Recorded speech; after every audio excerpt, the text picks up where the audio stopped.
Assalamualaikum warahmatullahi wabarakatuh.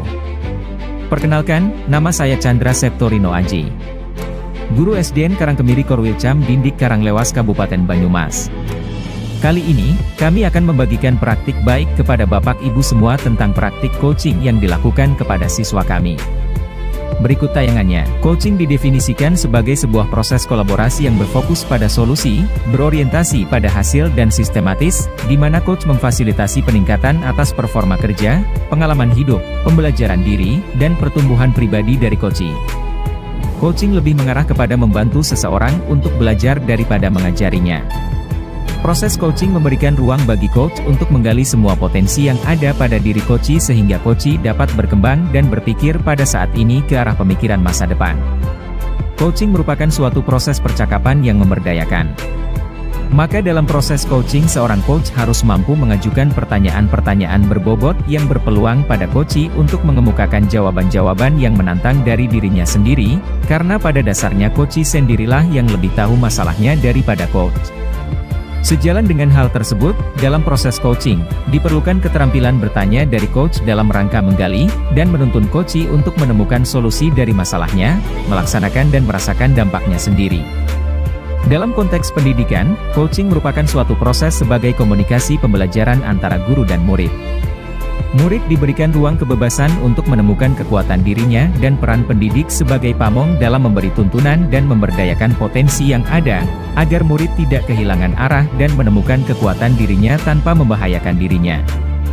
Guru selaku seorang coach mampu mengembangkan coachee dengan maksimal.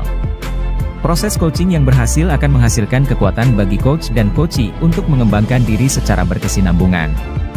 Untuk itu, diperlukan pemahaman tentang paradigma dalam berpikir coaching. Paradigma berpikir coaching tersebut antara lain fokus pada coachee yang akan dikembangkan, bersikap terbuka dan ingin tahu, memiliki kesadaran diri yang kuat serta mampu melihat peluang baru dan masa depan. Dalam proses coaching, perlu terjalin rasa aman dan nyaman dari kedua belah pihak. Coach harus mampu menjalin kemitraan dengan coachee, sehingga akan terjadi suatu proses percakapan kreatif yang dapat menggugah pemikiran coachee memaksimalkan semua potensi yang ada pada dirinya. Coach juga perlu memiliki kompetensi yang mendukung proses coaching, yaitu kehadiran penuh, mendengarkan aktif dan mengajukan pertanyaan berbobot. Proses coaching akan mengalir dengan lancar dan akan menghasilkan pengembangan yang maksimal apabila dalam percakapannya menggunakan alur tirta. Alur tirta merupakan akronim dari langkah-langkah percakapan coaching yang terdiri dari tujuan, identifikasi, rencana aksi dan tanggung jawab. Proses coaching dengan menggunakan alur tirta dapat memberikan arahan pada coach dalam memfasilitasi murid, agar dapat belajar dari situasi yang dihadapi dan membuat keputusan dari permasalahannya dengan bijaksana. Hal ini yang membuat kita memiliki paradigma berpikir, prinsip dan keterampilan coaching. Karena dengan memiliki ketiga hal tersebut, maka dapat mengantarkan murid mengembangkan potensinya. Alur tirta, pada praktik coaching dapat dijelaskan sebagai berikut. 1. Tujuan umum. Tahap ini merupakan tahap awal di mana kedua pihak, coach dan coachee menyepakati tujuan pembicaraan yang akan berlangsung. Idealnya, tujuan ini datang dari coachee. Dalam tujuan umum, beberapa hal yang dapat coach rancang dan yang dapat ditanyakan kepada coachee diantaranya adalah, apa rencana pertemuan ini, apa tujuannya, apa tujuan dari pertemuan ini, apa definisi tujuan akhir yang diketahui, dan apakah ukuran keberhasilan pertemuan ini. Pada tahap ini, seorang coach menanyakan kepada coachee tentang sebenarnya tujuan yang ingin diraih coachee. 2. Identifikasi. Pada tahap ini, coach melakukan penggalian dan pemetaan situasi yang sedang dibicarakan, dan menghubungkan dengan fakta-fakta yang ada pada saat sesi.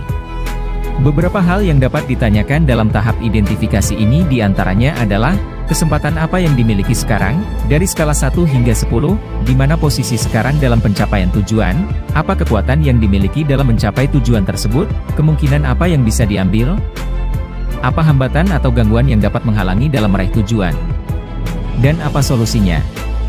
3. Rencana aksi. Pada tahap ini, merupakan tahapan pengembangan ide atau alternatif solusi untuk rencana yang akan dibuat.